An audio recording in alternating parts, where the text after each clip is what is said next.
Hey everybody, kind of a quicker lecture today. I just want to run through a few kind of final ideas about Reconstruction and then kind of introduce this concept of the politics of memory, this idea of how we remember the Civil War publicly and politically, not only today, but at various points in American history since the 1870s. Um, Let's jump into a quick conversation about the election of 1876. It's a presidential election. I've talked a lot about presidential elections in this class, 1860, of course, 1864, then we talked 68 and 72 a little more quickly. Um, Presidential elections are really important in American history. This isn't always emphasized. Historians tend to focus so much these days on sort of social history and cultural history. Um, but you can't get around the fact that presidential elections were sites of really profound social, economic, cultural conflict during the Civil War era. And that presidential elections were often the cause of sort of greater changes in the society, greater um, conflicts in the society, including the war itself, right? We talked about how the election of 1860 was the spark for secession. And the election of 1876 is the last great presidential election of the Civil War era. Um, so let's get into exploring why that was. One sort of critical difference between 76 and the four presidential elections that had preceded it was this was the first time, really since about 1856, that there were two national parties contending for the presidency, right? As we've discussed, the Republicans really have a stranglehold on national politics, um, especially since Lincoln's reelection in '64. But really, you could say throughout the entire Civil War era, the U.S. is kind of a one-party state with a really small minority Democratic Party that's sniping at the heels of the Republicans, but is for the most part out of power. The Democrats came back to power in 1874, as I'll discuss in just a second here, when they took the House of Representatives. So by 76, they've got a national constituency. They've got voters in the North. They've got voters in the South. The Republicans don't really have voters in the South because so many black voters are disenfranchised, threatened with violence if they were to show up at the polls. But they do have a pretty significant constituency all across the West and all across the rest of the North. So they're fairly evenly matched, which, is theoretically nice. Like two parties challenging one another, they're going to have to really challenge one another over ideas, but also they can kind of keep each other honest. We like the idea of a little bit of balance, perhaps, but it's also kind of dangerous, right? There are old wounds from the last 20 years. Those old wounds haven't gone anywhere. Many of the people who are deeply involved in this election were also belligerents during the Civil War itself, right? So this is a heated moment, and this is a really volatile moment, and the relative equality of the parties makes it even more volatile, right? If it's a one-party state, the presidential election is a much less significant development. The Democrats run this guy, Samuel Tilden. He was governor of New York. He had developed a reputation for political reform. He had reined in the famous New York politically corrupt organization, the Tweed Ring, surrounding the New York, so, almost sort of like an organized crime leader named Boss Tweed, who had managed political affairs in much of New York politics for a long time. Tilden reined him in. Tilden was an anti-corruption guy, and anti-corruption becomes the sort of main policy platform of the Democrats in this election. It's their way of challenging the Republicans, saying the Republicans are a corrupt party. They've had one party rule for so long and they've just lined their own pockets. So they choose this reformer. This also signifies this deep political relationship between New York City and the South that sort of runs throughout the antebellum period into the Civil War era itself, and then certainly into the late 19th century. New York City is a Democratic Party stronghold in this period, and obviously the South is too. And there's a lot of reasons for this. One sort of obvious reason is that there's just a lot of cotton and tobacco manufacturers and dealers in New York City. People have a lot of political power and are affiliated with plantation owners in the South, railroads in the South, etc. So there's an economic connection. There's a lot of immigrants in New York City, Irish and German immigrants in particular, who don't trust the Republicans. They see the Republicans as an anti-immigrant party, as an anti-Catholic party, and for good reason. Many Republicans are deeply anti-Catholic in this period. And so this relationship sort of develops over time and becomes one of the more important sort of north-south alliances in the 19th century. So it makes sense that there would be a New Yorker, and the Democrats frequently will run New Yorkers in this period. The Republicans, they find a candidate who's a veteran. It's very hard not to. Almost everybody's a veteran. Almost every male politician in this period is a veteran. And the Republicans are really only going to run veterans for a generation or so, veterans of the Civil War. But they also had to find someone who was a bit distant from the Grant administration, which had been tainted by a number of scandals. So they find this guy, Rutherford B. Hayes. He's a governor of Ohio. He's a relatively conservative Republican. He makes sort of gestures to wanting to support Black civil rights in the South, but he is unwilling to genuinely commit to that task, which is very comforting to a lot of Northerners who are giving up on the idea of Reconstruction. Hayes is not an ideologue. He's no radical Republican like Thaddeus Stevens or Charles Sumner, both of whom are now dead in 1876, right? So he's a symbol of what the Republicans are becoming, which is less ideological, much more Northern focused, much less committed to civil rights than they once had been. And Hayes's sort of political creed is to never take a stand that could get himself in trouble. And in many ways, this is a gesture towards where politics are going for the next 15 or so years in the United States, right? There's going to be a lot of like horse trading politics. There's not going to be a lot of ideology from the two main parties. And it's going to look very different up into the 1890s when the populist revolt in rural America begins to intensify things once again. 76 is a vicious election, as is probably not surprising. I say that about all of these elections, right?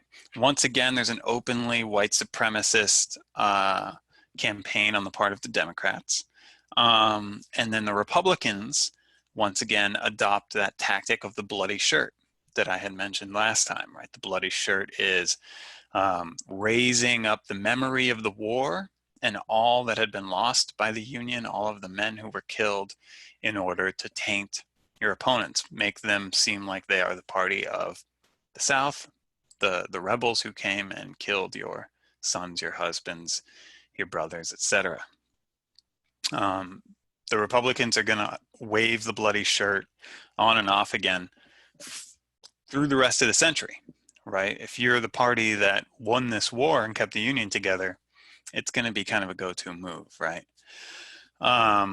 Here's a political cartoon. This is from slightly later, but this is John Sherman. Sherman is sort of the face of the Republican Party in this period. He had been a leader in the House of Representatives. We read some of his work a few weeks ago. then he becomes Secretary of the Treasury, then he's a senator, then he's Secretary of State. It's really John Sherman's party for the next few decades, and here he is waving the bloody shirt over a cemetery of dead soldiers. Robert Ingersoll, another famous Republican figure from one of the great Midwestern Republican families, the Ingersoll family, says this: "Every state that seceded from the United States was a democratic state. Every man that tried to destroy this nation was a Democrat. Every man that loved slavery better than liberty was a Democrat.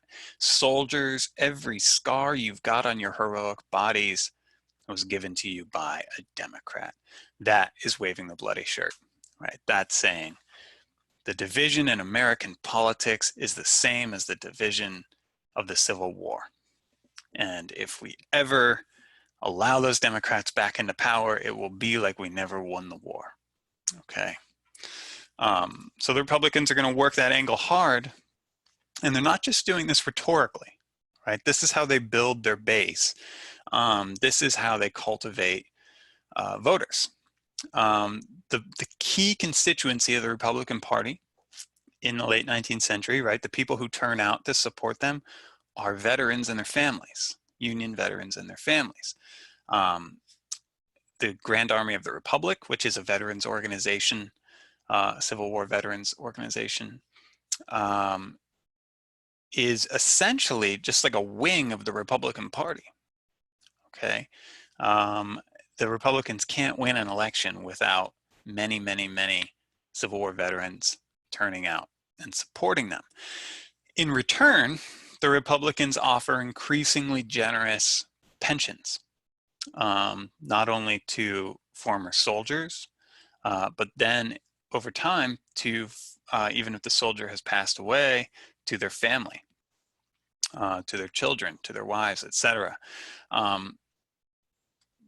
They would say this is a way to honor the sacrifice of these soldiers. This is a way to make sure that those who gave everything to preserve the Union are taken care of, right? There's like a social welfare angle to why they're doing this. Their critics will say, you're literally just buying voters, right? There's this huge mass of men in the United States who you want to vote for you, and you're just funneling federal money to them, which is sort of unprecedented in American history. There had not been a welfare state in the US before this, and now the Republicans are creating a welfare state, the first in the country's history, out of this huge population of veterans, in order to ensure that they have this base of voters who's going to keep supporting them. However you want to look at it, I think both of those things are true, right? The Republicans' justification is totally legitimate, and their critics were not wrong in pointing out the self-interest. It works, and the Grand Army of the Republic and that base of veterans is going to carry the Republicans into political power for a long time to come. Okay, let's get back to the election. So Tilden won the popular vote. The Democrat won the popular vote. That only tells us so much. As we know, in the Redemption South here, we have a lot of white supremacist militancy on the ground in the 1870s, white supremacists who are threatening potential black voters with violence if those people show up. So we have thousands, hundreds of thousands of potential voters who were unable to exercise their constitutional right. So it's kind of a meaningless claim to say that Tilden won the popular vote, because the popular vote was badly tainted by violence. But because there was such widespread fraud, especially in the states of South Carolina and Florida and Louisiana, both parties end up claiming to have won the election. Okay, so the Republicans say, yeah, Tilden won the popular vote, but he only did it with these fraudulent means. So what ensues is the longest disputed election in American history. We have 4 months where both parties are claiming to have won the election, and neither is willing to budge.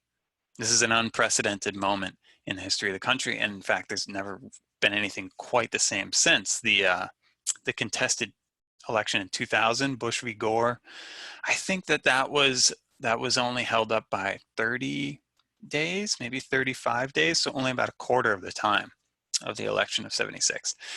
For 4 months, the nation's just gripped in this political crisis. There's rumors swirling, right? In Southern papers, they're saying, oh, there's all these militias, they're drilling in Illinois and New York, and they're going to march south and seize the election. And then the same kind of rumors appear in Northern papers. Oh, the Southerners, they're getting ready, they're going to attack us again. It's going to be Gettysburg all over again.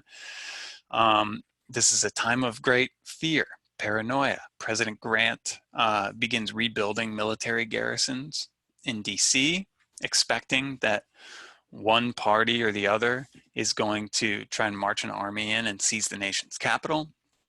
William Tecumseh Sherman, brother of John Sherman, who I was just talking about there, he fears his army is going to be put into a position where they have to, as he puts it, choose between presidents.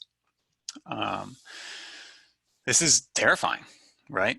The House of Representatives is, according to the Constitution, supposed to broker contested elections, right? That's its role. And they try to do that. I'm not going to get into all the mechanics of why they fail to do that, but they do. Okay, they're unable to do this in a way that's acceptable.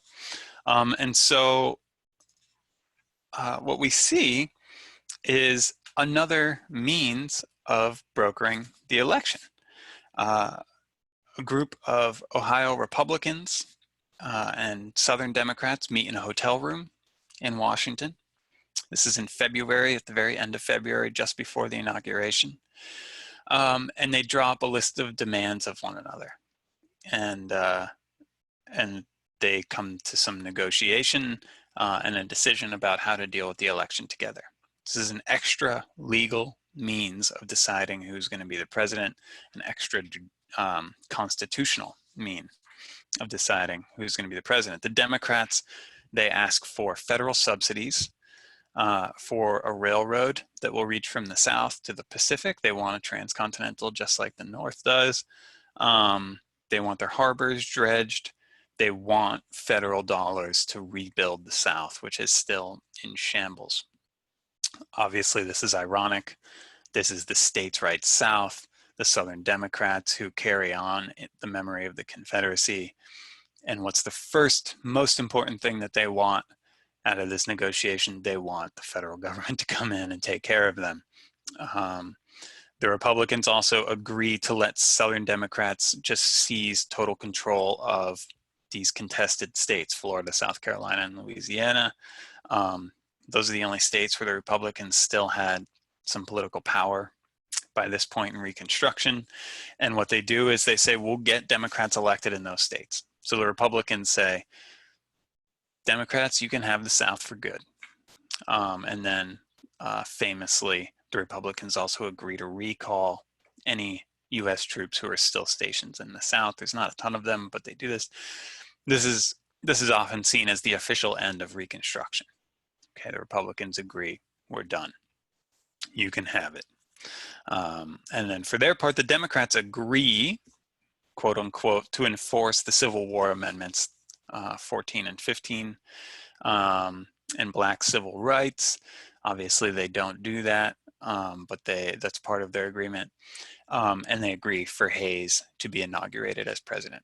So it's essentially a trade for Southern dominion or democratic and white supremacist dominion over the South in exchange for the presidency.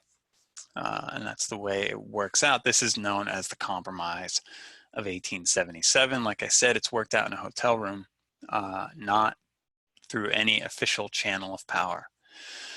The election of 1876 and the ensuing compromise in 77 are really significant for symbolic reasons, right? The age of Reconstruction has symbolically ended here. A new age of Southern white power is on the rise here and is going to continue to develop for the next generation until Jim Crow is sort of fully matured as the legal system of the South. That's Jim Crow is the system of legal segregation of every facet of life, and complete Black disenfranchisement from all politics. But this election is also significant because it reminds us that in the 1870s, the United States is a fragile country.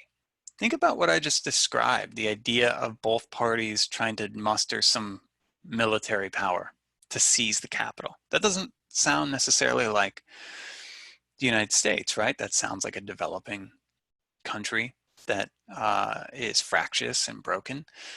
But that's what the United States was in the 1870s, right? It's a post-war, post-Civil War country that's still in the throes of sectarianism. And this isn't just on this sort of national political scale. This is everywhere, right? The Indian Wars are raging in the West and suggest just how fragile federal power was in the West. Local politics is just as fractious as national. The 1876 mayoral election in Chicago ends with two men claiming to have won, and both of them saying they're the legitimate mayor of the city. And as with the presidential election, both of them rouse up armed militias to defend their claim to the mayoralty of the city of Chicago. The presidential election is obviously the clearest sign, though, of this fragility. There were 4 months when it seemed that there could be two governments claiming power in Washington. And significantly, the Constitution, right, the basic rule of law of the country, has no solution that's going to work, right? The Constitution, the solution to this problem does not exist in the Constitution, which means the rule of law really doesn't matter. This is a frightening moment, and it's on top of this compromise of 1877, which is sort of a sordid and corrupt, and it doesn't seem to us to be a legitimate means of solving this problem, that the U.S. begins to move towards a more stable, less fractious future. So this is a symbolically significant moment. It's also a very politically significant moment as an end to Reconstruction and the Civil War era itself. 1876 was also the centennial of the United States. It's the 100-year birthday of the U.S. This is the biggest national celebration in the history of the country. For many Americans, the centennial was a chance to sort of bury, finally, the ghosts of the Civil War. There's a big celebration in Philadelphia, the Centennial Exposition. Roughly a quarter of the country's population comes to Philadelphia for this. It's by far the largest gathering of Americans in the history of the country to this point. And the New York Post in 1876 kind of captures the feelings that many people have about this experience. They write, "The great work of the century is finished, and the year which is about to dawn will be the very first one wholly free from the duty of dealing with the old and dangerous subject. Slavery died in this country 10 years ago, but not until now have we finished the work of readjusting our national life to the new order of things. Not until now have the questions which grew out of slavery been fully and finally settled. Not until now have the echoes of the war died out of our politics and our lives." This is a widely shared idea during this period. We're done. It's over. The war is over. We're not going to concern ourselves with slavery or its legacies, emancipation or its legacies anymore. We're turning towards a new future. American history now is going to begin again. Okay, you see that? Historians have long accepted this idea. It's very difficult to browse a section of books about American history and not see that date, 1877, all over the place. If you've taken the history surveys at the University of Montana, American History 101 and 102, you're familiar with this date, right? 101 ends in 1876 and 102 begins in 1877. This is the dividing line between early American history and modern American history. And the New York Evening Post is capturing this in that sentiment, right? The old problems are over. We've solved them. We're done. We're turning towards a new age. And there's some good reasons why historians have adopted this as well, right? For one, it's just convenient, and convenience is not nothing when you're trying to teach 500 years of history. It's a way of signaling if you're someone like Robert Wiebe, who's writing about modern American history, or if you're trying to write a textbook, it's a way of signaling that you don't want to discuss slavery or its legacies. You're just not going to get into it. I'm after 77, so I don't have to think about that, right? That's sort of what these folks are saying. And it's a way of saying there are other issues that I want to deal with: urbanization, industrialization, immigration, right? Modern American issues. And that's fine. But from the perspective of the Civil War, we might add a third major development to this post-1877 period, which moves beyond the Civil War and its legacies, and that is reconciliation, right? Reconciliation is one of the defining characteristics of this period. Northerners and Southerners sort of coming to terms with the way Reconstruction ended and agreeing to move on. Northerners agreeing to not meddle in Southern affairs any longer. What we see in the late 1870s is this process of reconciliation between North and South. And as part of that, there's a whole lot of forgetting. Here we have two elderly veterans of the war, one obviously gray and one in blue. Frederick Douglass openly worried about this. Douglass is still alive. He's going to live into the 1890s. And he's observing this process of reconciliation and sees that there could be costs for African Americans. He knew that the slaves' story, formerly enslaved people's story, was an inconvenience for folks at, say, the New York Post, who wanted to just get on with things. And in 1875, Douglass posed a question that I think remains relevant even today. He says, if war among the whites brought peace and liberty to the blacks, what will peace among the whites bring? What will our condition be now that there has been this reunion? Because things went pretty well when there was no reunion, right? In an age of war, in an age of Northern domination, welfare for African Americans improved rapidly. So what's going to happen next?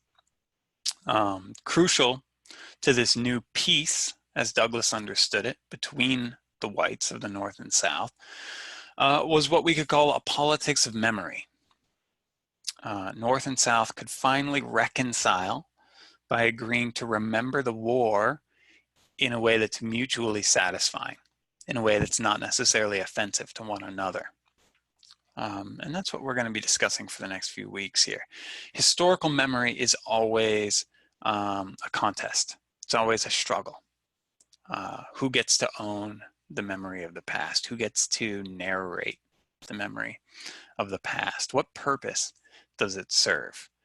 And what we see increasingly in the 1880s is that the memory of the war is made to fit a new context in national life. The white North and the white South are part of one country. The North is willing to look away as white Southerners take power and create this new apartheid state of Jim Crow. And African Americans are are written out of the picture. There's a brief moment in Reconstruction we're on the cusp of real social and political equality, right? Creating an actually interracial society. But instead, in this new age of remembering the war, without African Americans, they are increasingly turned into so-called second-class citizens. And that's not just in the South, right? That's everywhere in the country. I think we can see this creation of a new memory of the war, a new narration of the war, an understanding of what the war was about if we look at Jefferson Davis. Jefferson Davis was, as we've said, the president of the Confederacy. And after the war, he wrote a huge, sprawling memoir explaining the Confederate government, explaining his role in it, trying to justify everything that had happened. It's a 1,200-page defense, essentially, of the Confederacy. It's called The Rise and Fall of the Confederate Government. And that book claimed that the war had nothing to do with slavery, right? Davis writes, slavery was in no wise the cause of the conflict, but only an incident. And then he goes on to sort of defend slavery, even though he's saying it's not the cause of the conflict. He says that slavery had been good for African-American people. He says blacks had been put to servitude, trained in the gentle arts of civilization, and that they only wanted their freedom after the so-called, as he put it, tempter, that is the abolitionist, came like the serpent of Eden and decoyed them with the magic word freedom, right? Freedom was a sin, and African Americans fell for it. They were tempted into it, and that's what caused social conflict in the South. It's an odd passage because Davis declares that slavery had little to do with the war, but then he defends slavery. So if we're doing even the least bit of kind of deep reading, we can see that he's trying to have it both ways. Nonetheless, his big claim, his big argument is it had really nothing to do with the war. It's just an incident. It's just on the side. That's not what we were about. But we can cross-check this, right? We can say, well, what is Davis trying to do in that passage? Is that a legitimate argument he's making? Does it line up with, say, what he said at the beginning of the war? And we can easily look back. Davis wrote a lot of stuff. If we can look back to 1860, he's the political leader of the incipient Confederacy. He's trying to get other people to agree to secession. He's going around the South encouraging secession. And what was his strategy for doing that? It was emphasizing slavery, right? Here's what he said. The South is now confronted by a common foe. This is in 1860 during the secession winter. The South should, by the instinct of self-preservation, be united. The recent declarations of the candidate, Lincoln, and leaders of the Black Republican Party must suffice to convince many who have formerly doubted the purpose to attack the institution of slavery in the United States. The undying opposition to slavery in the United States means war upon it where it is, not where it is not. Republicans did not simply oppose slavery in the territories, they opposed slavery in the slave states, and they will not stop until they have obliterated it. How does he encourage other states to secede? He says they're coming for our slaves. 22 years later, slavery was not the cause of the conflict. What Davis's contradiction suggests is that memory of the war has always been a political issue, right? Davis knew that the Confederacy could be remembered as a slave-holding republic, and he didn't want that. So he has to alter the memory of the war and make it about something that's more just, make it about something more admirable than slavery. And this continues, right? For the next 100+ years, defenders of the Confederate cause are going to try to write slavery out of the story, try to write the idea of emancipation out of the story in order to justify why the war happened and why they still worship Confederate iconography. So I'm really excited to discuss this over the next few weeks. One thing I want to emphasize is that this is obviously the most sort of personal section of the course for many of us. I have no doubt that many of you have encountered Confederate iconography in your personal life. Maybe family members, people you grew up with, maybe you yourself have owned a Confederate icon of some kind or another, right? Or have seen other people worshiping these things and been okay with it. And I know some of you grew up in the South, so it's most likely true for you, but I think it goes for all of us because the Confederate flag is an American symbol. Without question, it's the second most identifiable symbol of the United States in the world. In fact, after the American flag itself, it's impossible to live in the United States without encountering this stuff. And I think the Backstory podcast is really good for this. Happy to discuss that podcast with all of you. So I don't want to go into too much about this here. There's not much more that I would have to say that podcast doesn't cover, other than to say that I encourage everyone to try and reduce their defensiveness. I think that when we talk about these things, it gets very personal for people and they want to be defensive over, say, the Confederate flag, and they feel personally attacked. We're not doing this. We're not discussing Civil War memory to make anybody feel personally ashamed. We're not doing this to make anybody feel like they need to atone for anything. The big idea here is for us to learn how to ask questions about why these things are so significant still. And just to put cards on the table, I grew up in Massachusetts, the seedbed of abolitionism, right? The spirit of the Union, the most Union of Union states. And I was totally surrounded by Confederate iconography as a kid. I dreamed of owning a bike that had a Confederate flag sticker on it and was named the General Lee. I wanted that thing so bad. When I was a small kid, I watched the Dukes of Hazzard. I grew up watching the Dukes of Hazzard. I even listened to Hank Williams Jr. So I understand if you've had these things in your life. I'm not here to attack you or anybody that you love. What I'm here to do is encourage you to just think about the power relationships that are embedded in these symbols, why these things are so important, and be honest about it, okay? Instead of getting defensive, I want us to just go back to that ultimate skill that we've learned in this class, asking questions, right? Why did Americans, after, in particular, the Civil Rights Movement, start to worship this flag? And we can track that, right? This flag really only becomes prominent in mainstream America in the late 60s and 1970s, directly in response to the Civil Rights Movement. Why is it such a prominent pop cultural symbol still in America, right? What is gained by keeping this thing in the public eye? When did it take on its symbolic power? When and why does that matter?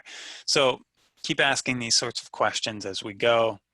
That's the point of studying history after all. Okay.